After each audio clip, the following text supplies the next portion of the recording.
안녕하세요, 여러분. 오늘은 일본에서 커다란 불안을 일으키고 있는 예언과 그로 인한 일본인들의 반응에 대해 이야기해보려 합니다. 최근 일본에서는 지진과 관련된 예언이 큰 화제가 되고 있는데요. 이 예언이 과연 사실일까요? 그리고 그 배경에는 어떤 이야기가 숨겨져 있을까요? 지금 바로 시작합니다. 저는 일본 도쿄에서 재난관리 담당으로 일하고 있는 미우라 요코입니다. 요즘 저는 많은 일본인들이 두려워하는 한 예언 때문에 많은 고민에 빠져 있습니다. 이 예언은 다름 아닌 일본의 미래를 암울하게 그린 이야기였죠. 이 예언이 얼마나 많은 사람들에게 영향을 미쳤는지, 그리고 그것이 우리 사회에 미친 파장에 대해 이야기해보고자 합니다. 먼저 최근 일본 정부가 난카이 대지진에 대한 경고를 발표하면서 일본 전역이 긴장 상태에 빠졌습니다. 난카이 대지진은 규모 9.0 이상의 강력한 지진으로 일본 남부 지역을 중심으로 발생할 가능성이 있는 대규모 자연재해입니다. 이미 일본의 여러 지역에서 지진의 전조 증상이라고 여겨지는 자연 현상들이 보고되었고, 이에 따라 일본 정부는 비상사태를 선포하고 대응책을 마련하고 있습니다. 특히 후쿠이현의 작은 도시 오마바시에서는 이와 관련된 이상 징후가 발생해 더욱 주목받고 있습니다. 오마바시는 일본 혼슈섬 중앙부에 위치해 있어 비교적 안전한 지역으로 알려져 있지만, 최근 대왕 오징어가 연달아 발견되면서 주민들 사이에서 불길한 징조로 여겨지고 있습니다. 이 대왕 오징어는 보통 깊은 심해에서 서식하는 생물로 수면 위로 올라오는 경우는 매우 드문 일입니다. 올해 4월 오마바시 앞바다에서 한 어부가 자신의 몸보다 2배는 더 큰 대왕 오징어를 발견하면서 이 사건은 시작되었습니다. 대왕 오징어는 길이 3m가 넘는 거대한 생물로 어부는 이 생물을 발견하고 시청에 곧바로 신고했습니다.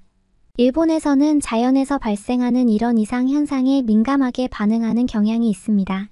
지진이 잦은 나라이다 보니 작은 징조 하나에도 예민하게 반응하는 것이죠.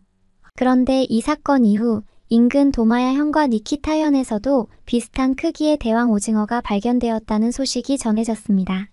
이 소식은 곧바로 주민들 사이에서 화제가 되었고, 많은 사람들이 이번 사건을 지진의 전조 증상으로 받아들이기 시작했습니다.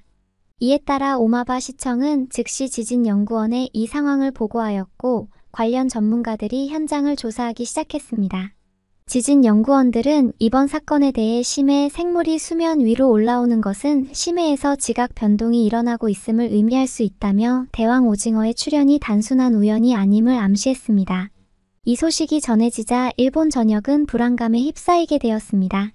이러한 상황 속에서 일본의 여러 커뮤니티와 온라인 사이트에서는 특정 예언이 퍼지며 사람들의 불안감을 더욱 부추기고 있습니다. 바로 수십 년 전 한 한국인 승려가 예언한 일본의 침몰에 관한 이야기입니다. 이 예언은 당시에는 큰 주목을 받지 못했지만 최근의 지진 경고와 맞물려 다시금 화제가 되고 있습니다.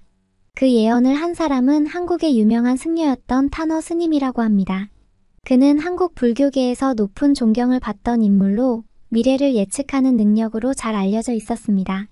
타너 스님은 자신의 예언 중 하나로 일본 열도의 상당 부분이 바닷속으로 가라앉고 일본은 결국 한국의 지배를 받게 될 것이라고 했습니다. 이 예언은 단순한 가십으로 치부될 수도 있지만 최근의 자연재해 경고와 맞물리며 사람들에게 큰 충격을 주고 있습니다. 타너 스님은 한국 불교계에서 역사적으로 뛰어난 예지력과 통찰력을 가진 인물로 평가받고 있습니다.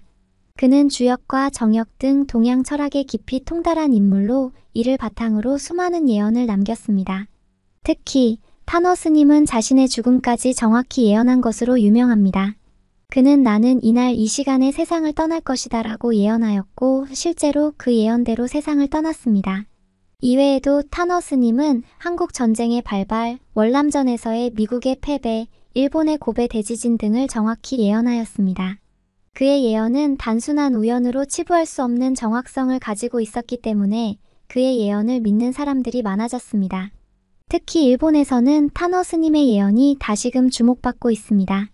일본이 대지진으로 인해 침몰할 것이며 그로 인해 일본 열도의 상당 부분이 바닷속으로 가라앉게 될 것이라는 예언이 일본인들에게 큰 충격을 주고 있습니다. 타너 스님은 일본이 과거에 저지른 일들에 대한 인과응보로 이러한 일이 일어날 것이라고 예언했습니다. 타노 스님의 예언은 단순한 예언이 아니라 일본이 과거에 저지른 일들에 대한 경고처럼 느껴집니다. 일본이 한국과 다른 아시아 국가들에게 저지른 전쟁 범죄와 식민지 지배, 그리고 그로 인한 고통과 상처에 대한 보복이 자연재해의 형태로 나타날 것이라는 주장입니다. 많은 일본인들이 이 예언을 접하고 불안해하고 있습니다. 특히 몇몇 사람들은 이미 타노 스님의 다른 예언들이 적중했던 사례들을 언급하며 이번 예언도 무시할 수 없다고 주장하고 있습니다. 이 예언이 과연 과학적인 근거가 있는지 아니면 단순한 예언에 불과한지에 대해 논란이 일고 있지만 중요한 것은 이 예언이 일본 사회에 미친 영향입니다. 일본의 여러 커뮤니티 사이트에서는 이 예언을 중심으로 한 토론이 활발히 이루어지고 있습니다. 많은 사람들이 만약 이 예언이 맞다면 일본의 미래는 어떻게 될 것인가라는 질문을 던지고 있죠. 또한 일본이 과거에 저질렀던 일들에 대한 인과응보로 이러한 재앙이 찾아오는 것이 아니냐는 주장도 나오고 있습니다. 이 예언은 많은 일본인들에게 과거에 대한 반성과 미래에 대한 두려움을 동시에 안겨주었습니다. 과거에 일본이 한국을 비롯한 아시아 국가들에게 저지른 만행들에 대한 보복이 자연재해의 형태로 나타날 것이라는 두려움이 퍼지면서 일부 사람들은 일본이 다시는 이런 잘못을 저지르지 않도록 반성하고 사과해야 한다고 주장하기도 합니다. 일부 일본인들은 타노 스님의 예언을 접하면서 처음으로 한국과 일본의 진실된 역사를 알게 되었다고 합니다. 이들은 그동안 일본의 교육과 언론에서 왜곡된 역사를 접해왔던 자신들이 부끄럽다며 이제는 진실을 알고 반성하는 시간을 가져야 한다고 말합니다. 이러한 목소리는 일본 사회에서 점차 커지고 있으며 과거의 잘못을 인정하고 사과하는 것이 일본의 미래를 위해 반드시 필요하다는 의견이 힘을 얻고 있습니다. 저는 이 예언을 접한 이후 한국과 일본의 역사에 대해 다시 한번 생각하게 되었습니다. 특히 얼마 전 한국을 방문한 경험이 저에게 많은 것을 깨닫게 했습니다. 한국에서 직접 본 역사적 현장들은 일본의 과거에 대해 다시 생각하게 만들었고 일본이 진정으로 반성해야 할 것이 무엇인지 깨닫게 해주었습니다.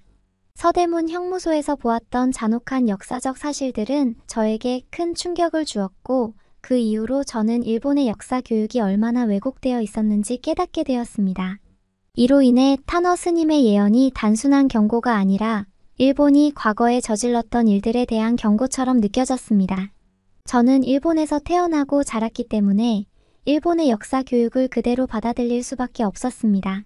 학교에서 배우는 역사 수업에서는 일본이 한국을 식민지로 지배한 것이 한국의 발전에 큰 기여를 했다는 내용이 주를 이루었고 일본이 한국을 위해 많은 희생을 했다는 식으로 가르쳤습니다. 당시에는 그것이 당연한 사실로 받아들여졌습니다. 하지만 한국을 직접 방문하고 서대문 형무소를 비롯한 여러 역사적 장소를 다녀오면서 제가 배운 역사가 얼마나 왜곡된 것인지 깨닫게 되었습니다.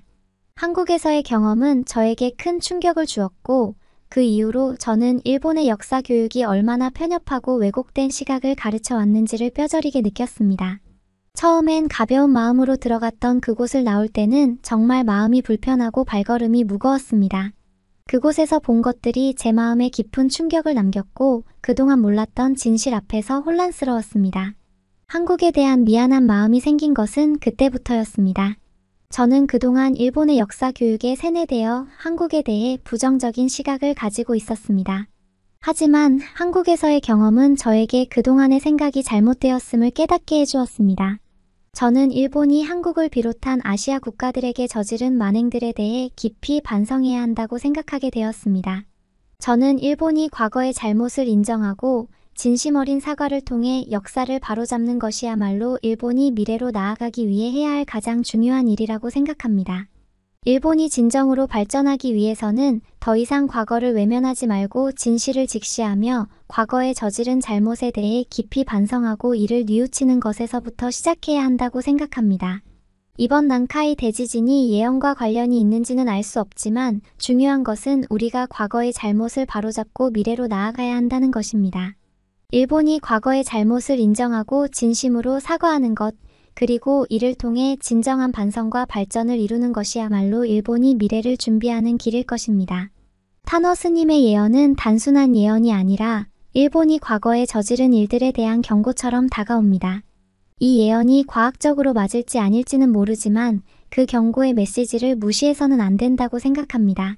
일본이 진정으로 발전하기 위해서는 과거의 잘못을 인정하고 그에 대해 진심으로 사과하고 반성하는 것부터 시작해야 한다고 생각합니다.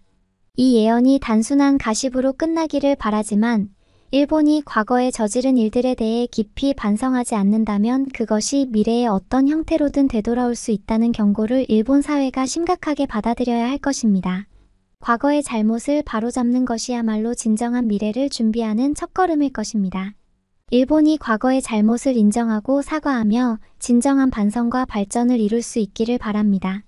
이번 사연은 단순한 예언이 아니라 우리 모두가 함께 생각해 볼 문제입니다. 과거를 바로잡고 진정한 화해와 발전을 이루기 위해 노력해야 할 것입니다. 오늘의 이야기는 여기까지입니다. 여러분은 이 예언에 대해 어떻게 생각하시나요? 과연 일본은 앞으로 어떤 길을 걷게 될까요? 댓글로 여러분의 생각을 나눠주세요.